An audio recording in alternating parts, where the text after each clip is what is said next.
Another Tuesday with Johnny has come round again. Well, sit down and listen, he's like an old friend. He's got songs and stories and poems and hymns.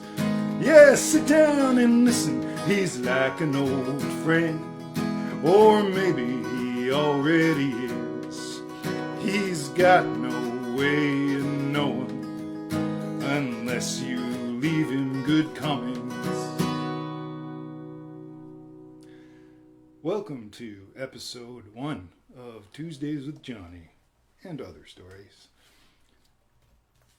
This week's theme is voyages to and from and out of prison, otherwise known as the slammer, incarceration, the joint, the pen. The first song I'd like to play for you today is Prison Treated Me Better Than You. I wrote this sucker. Well,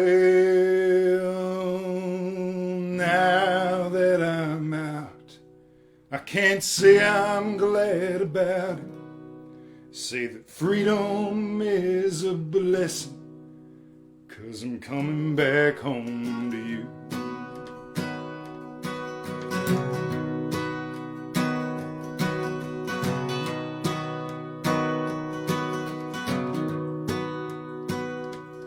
Well, before I went to jail, my life was a living hell.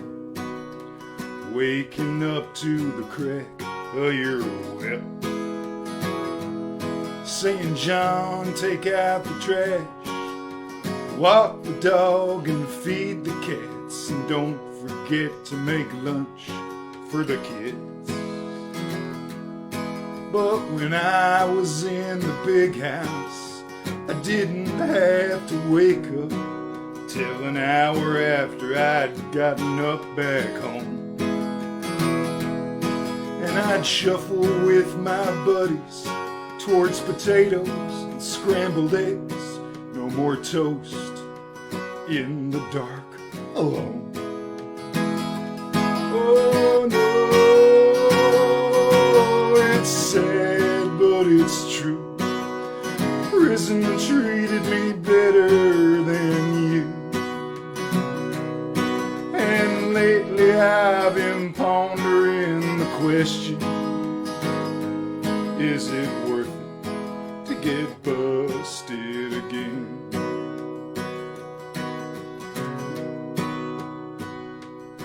Well, these days I go to work for 11 to 12 hours and come home to cold KD and dogs. But back in the pen, we'd always work for 10, and sometimes we'd get filet mignon. It hardly seems fair. Home and jail, they barely compare. And frankly, baby, I've recognized the difference between weekly conversations, conjugal visitations, and the few days in a year you'd show an interest. Oh yes, it's sad but it's true. Prison treated me better than you. And lately I've been pondering the question, is it worth it to get busted again?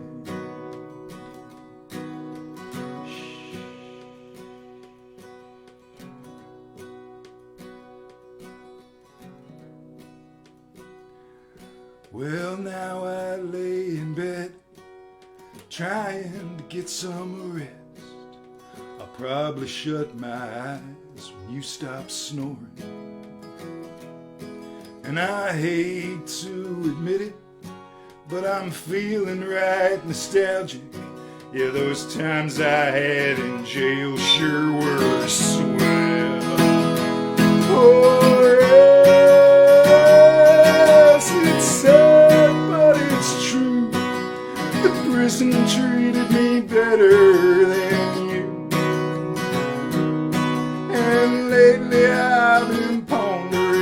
the question, is it worth it to get busted again?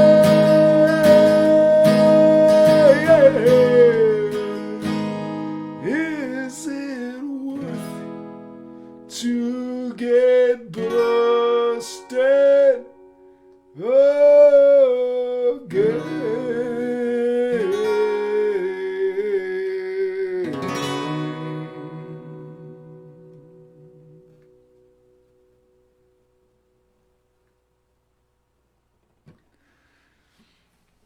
That song was called Prison Treated Me Better Than You.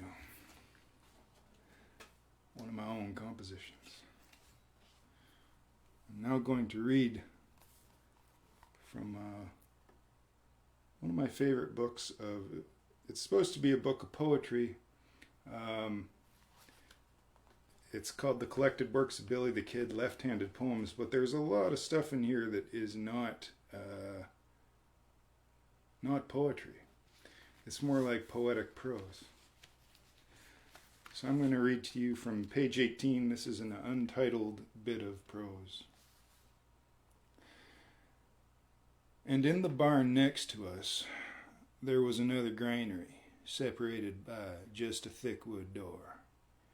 In it 100 or so rats, thick rats, eating and eating the foot-deep pile of grain abandoned now and fermenting so that at the end of my week, after a heavy rainstorm burst the power in those seeds and brought drunkenness into the minds of those rats. They abandoned the sanity of eating the food before them and turned on each other, and grotesque and awkwardly because of their size, they went for each other's eyes and ribs, so the yellow stomachs slid out, and they came through the door and killed a chipmunk. About 10 of them onto that one striped thing, and the 10 eating each other before they realized the chipmunk was long gone, so that I, sitting on the open window, with its thick sill where they couldn't reach me, filled my gun, and fired again and again into their slow wheel across the room at each boom, and reloaded and fired again and again till I went through the whole bag of bullet supplies. The noise breaking out the seal of silence in my ears, the smoke sucked out of the window as it emerged from my fist, and the long 20-yard space between me and them, empty but for the floating bullet, lonely as an emissary across and between the wooden posts that never returned. So the rats continued to wheel and stop in the silences and eat each other, some even the bullet, till my hand was black and the gun was hot, and no other animal of any kind remained in that room but for the boy in the blue shirt, sitting there, coughing at the dust, rubbing the sweat of his upper lip with his left forearm.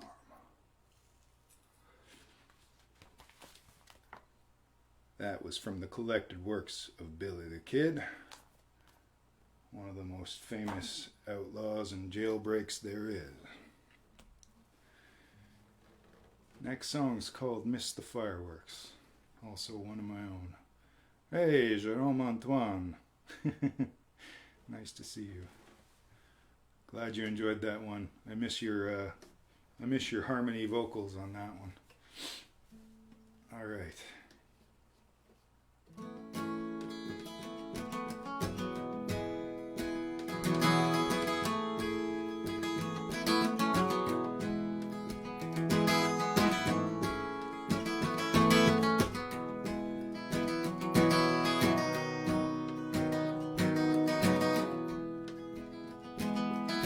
So far it's been everything I expected. Nobody's got the guts to say a goddamn thing. I guess it wasn't good of me to expect more of them. It's not like I'm in any position to judge.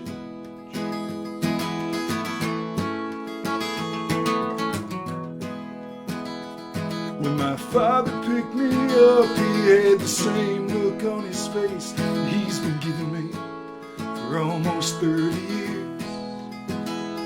It's the one that says, son, how days, a weeks, a month gonna be before we're right here where we stay? How long is it gonna be before you fuck up again? And I keep my mouth shut, and I try to do the things to make it right.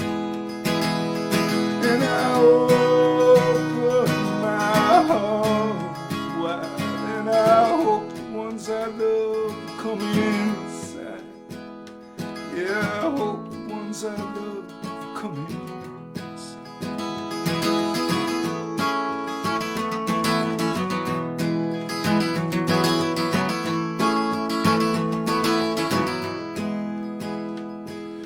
Garfield lets me board in her basement. Says she's known men who are far worse than I. Said she believes in a world of second chances, and more than that, she believed my alibi. She believed my alibi. Got a job working at the grocery, and the manager's always watching me. What he thinks I'm gonna do with produce, I don't have a clue, but I keep my quiet and I do my thing. I collect my checks every couple of weeks, and I keep my mouth shut, and I try to do the things to make it right. And I open my heart wide, and I hope the ones I love will come inside. Yeah, I hope the ones I love will come inside.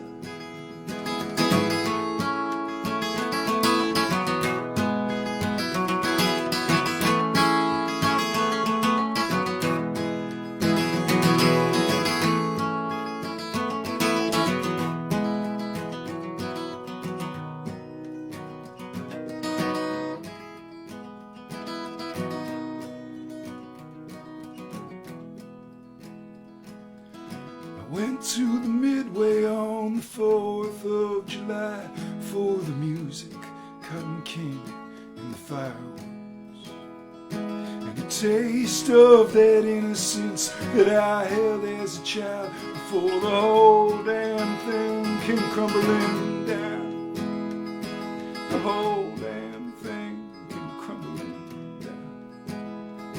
The mother turned her child by the shoulder, leaned down, held him by the hands. She said, stay away from that man, do you hear me, son? I said, stay away from that man. I finished my cotton candy and I left. I missed the fireworks.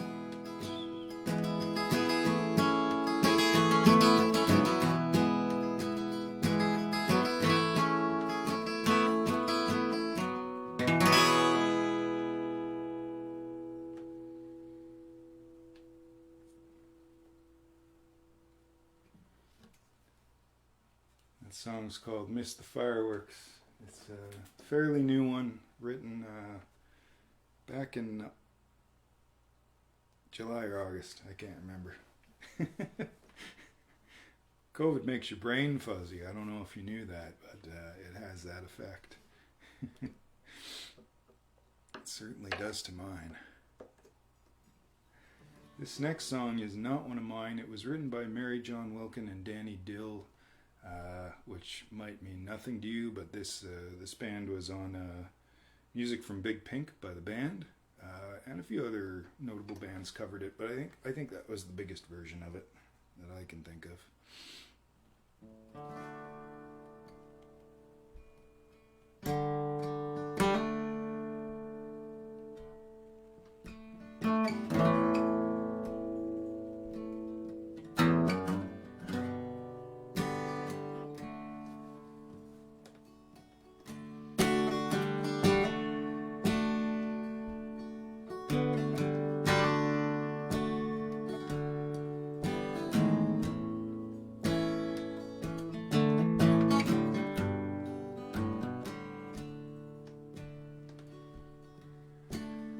10 years ago, on a cold dark night, there was someone killed 'neath the town hall light.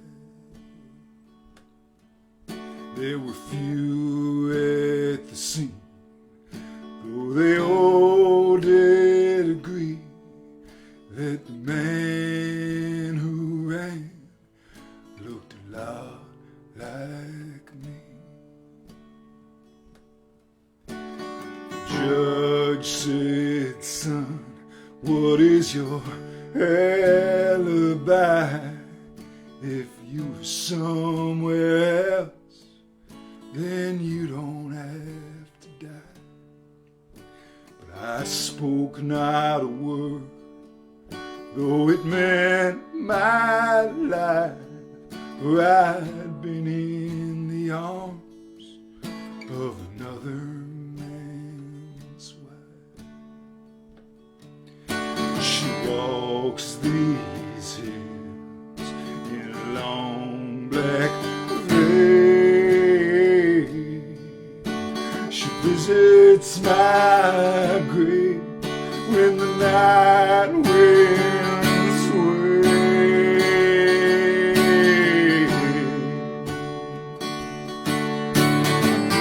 Nobody knows, nobody sees, nobody knows but me.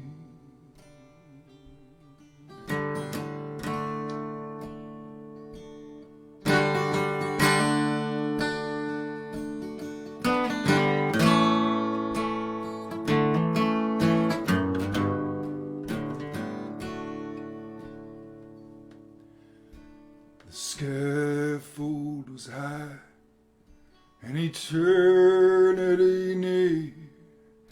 She stood in the crowd, she shed not a tear. But sometimes at night, when the cold wind moans in a long black veil, she cries, oh my bones. She walks these hills in a long black veil. She visits my grave when the night winds sway.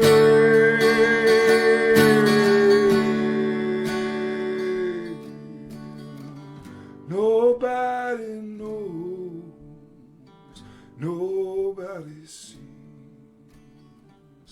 nobody knows but me.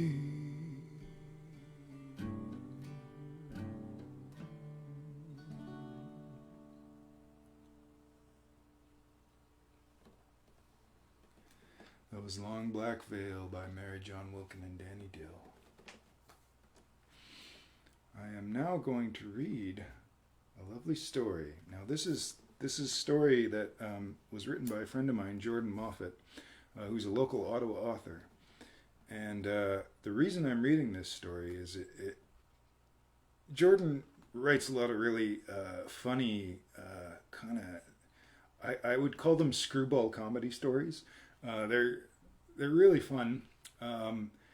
And the next song I'm going to play is called Van Diemen's Land, and it's about a prisoner shipped off to Van Diemen's Land, which is now called Tasmania, but back in the day sent there for doing something very illegal. The story doesn't really tell what it is, but there's obviously a very long voyage from, it was an Irishman sent to Van Diemen's Land in the story. So this story of Jordan's is called The Captain's Birthday.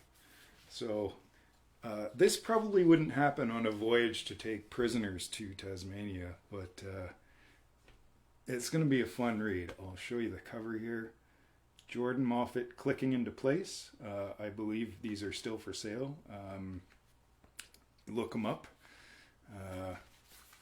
It's a good book. I enjoyed it. So And it's nice and short, easy reads, just a really funny bunch of stories. All right, here we go. The Captain's Birthday. And I kind of have to do this in a voice. Oh, hey, Jonathan Bird. Thanks for tuning in, bud. You're just in time for the Captain's Birthday. This boat's having a real rough go in this storm, and it's the Captain's birthday, no less. We've, the crew, been on this boat, whose name I'll get to later, for a few years now, and while it was nice to get away from some of the unpredictable things that can happen on land, sometimes it gets pretty boring being on a boat all day. Monotonous. Not much to look forward to. But a birthday's something to look forward to, although even though it's the Captain's birthday, he hasn't let on that he's been looking forward to it.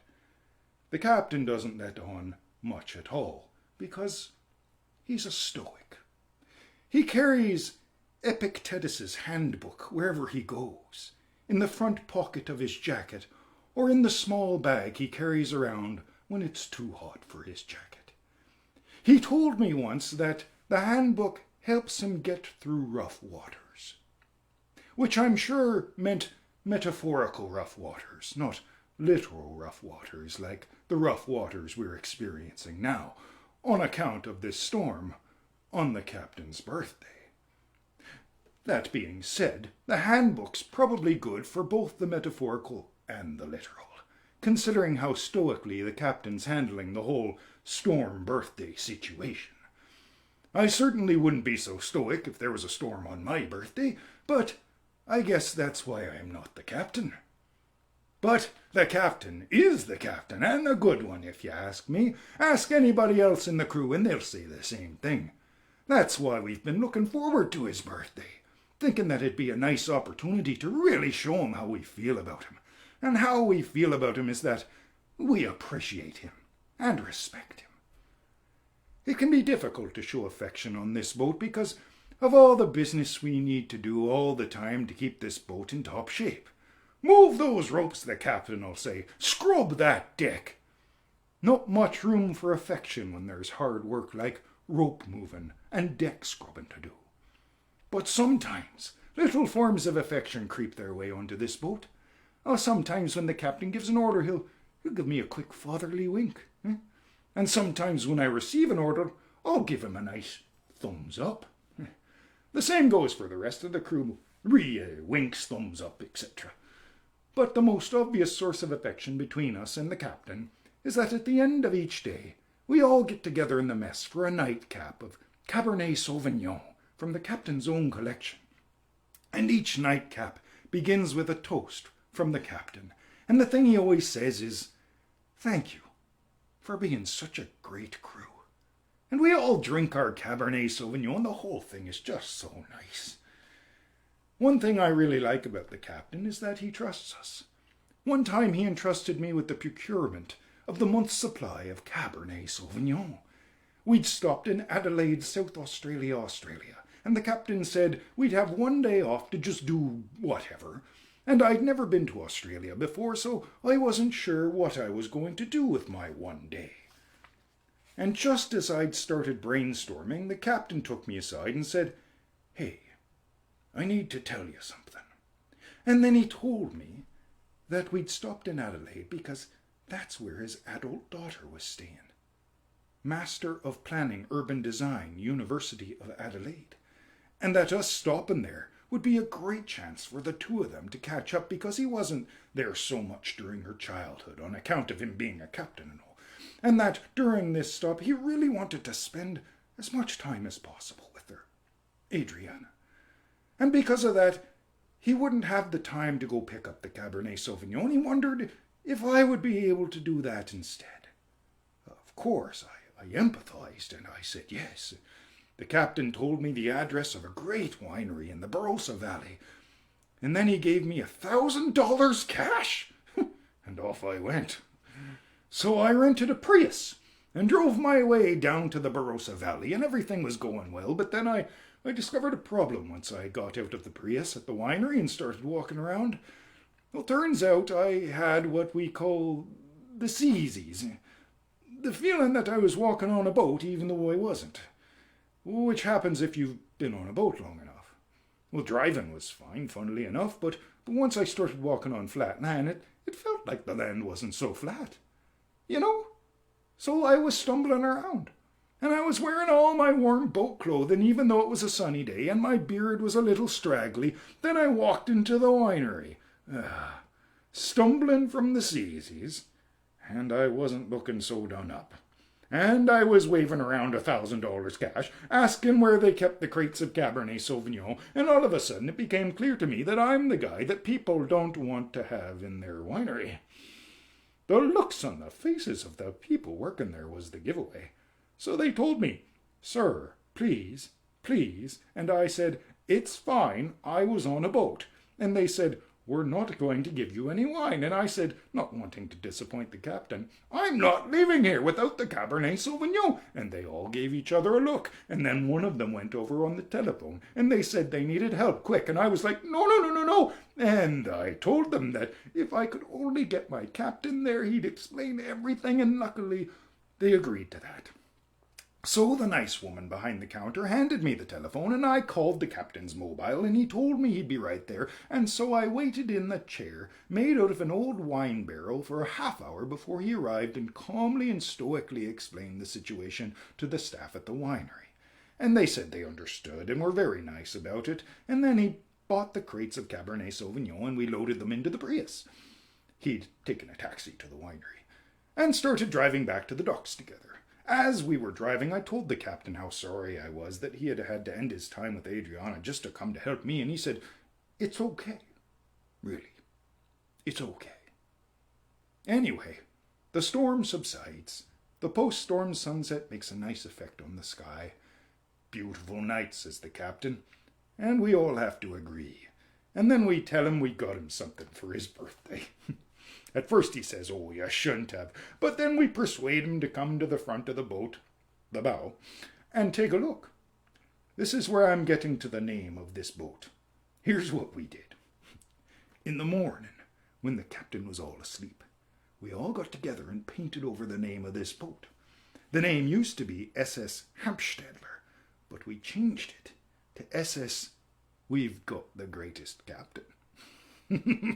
Well, we get the captain to peer over the ledge and tell us what he thinks. "I didn't see anything," he says. "What?" we say. "Well, there's nothing there," he says. And sure enough, he's right. The storm must have washed the paint away. It still says SS Hampstadler like before. So we explained the whole thing to the captain. We explained that while he was sleeping, we got out a paint bucket and painted over the old name of his boat and then put on a new name. That name being SS We Have the Greatest Captain, thinking that'd be a good thing to do for his birthday, to really show him once and for all how we feel about him. But then on account of the storm, the fresh paint washed away and it looked like we did nothing for him on his birthday. We tell him how disappointed we are and how disappointed he must feel about the whole thing. But he just smiles. "Get me the paint," he says, and we bring it to him. And then he goes over to the front of this boat, bow, leans over and does some painting. And a few minutes, he tells us to go take a look. I'm the first in line to go take a look, and when I look over, what I see is that the captain's changed the name of this boat. Now it's SS I Have the Greatest Crew. Oh, the captain gives me a nice wink. Then he tells me to go grab a crate of Cabernet Sauvignon while everybody else is looking at the new name. So I go and I bring out the glasses and all the Cabernet Sauvignon, and the captain pours everybody a glass and then says he wants to make a toast. "This has been the best birthday in recent memory," the captain says, "and it's all thanks to you. It was very nice of you all to rename this boat SS We Have the Greatest Captain, but I'm actually glad the storm came and washed it away. SS I Have the Greatest Crew is a much more appropriate name, although I could think of one that's even more fitting. SS I Have the Greatest Family. Because even though you're my crew, you're also my family, and you're the best family a captain could ask for. Cheers." And we all lift our glasses, and we all say cheers, and we all feel very happy and loved. But there's one thing I can't get out of my mind.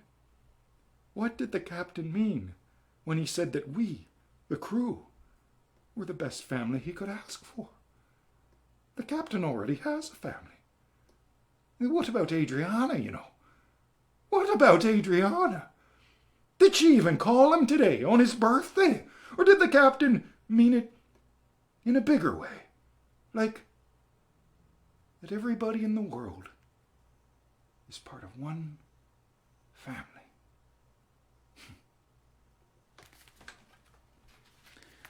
That was The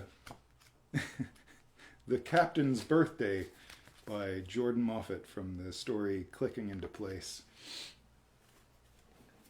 He's got a peculiar sense of humor, my friend Jordan. All right, on to one last song. We took that big long voyage on the boat with the captain. And the neat thing is, that story was about a voyage to Australia. So here we are, we're in Australia, and we're going to Van Diemen's Land. This song was written by The Edge from U2.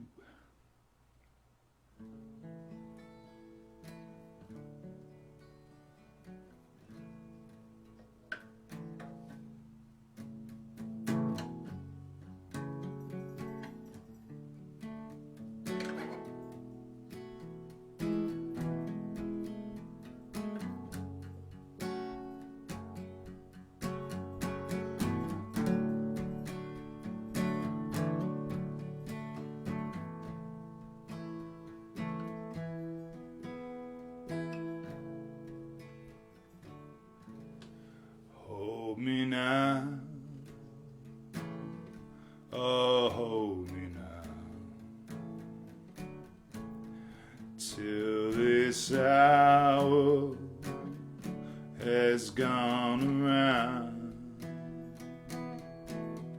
and I'm gone on the rising tide, for to face Van Diemen's Land. It's a bitter pill I swallow here, to be rent from one so dear. We fought for justice and not for gain, but the magistrate sent me away. Oh, hold me now, oh, hold me now, till this hour has gone around, and I'm gone on the rising tide, for to face Van Diemen's Land. Now kings will rule, and the poor will toil, and tear their hands as they tear the soil. But a day will come in this dawning age, when an honest man sees an honest wage. Oh, hold me now, oh, hold me now, till this hour has gone around, and I'm gone on the rising tide, for to face Van Diemen's Land. Still the gunman rules, and the widows pay. The scarlet coat, now a blackbird. They thought that blood and sacrifice could out of death bring forth life. Hold me now, oh, hold me now, till this hour has gone around, and I'm done on the rising tide for the grace of this land. Hold me now, hold me now, till this hour is gone around,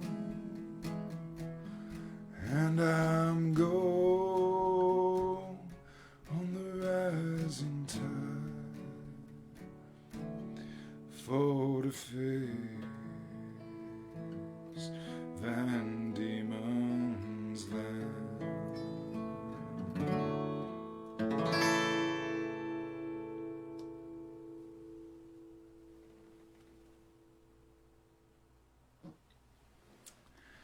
That's it, that's all. That's the end of the episode 1 of Tuesdays with Johnny.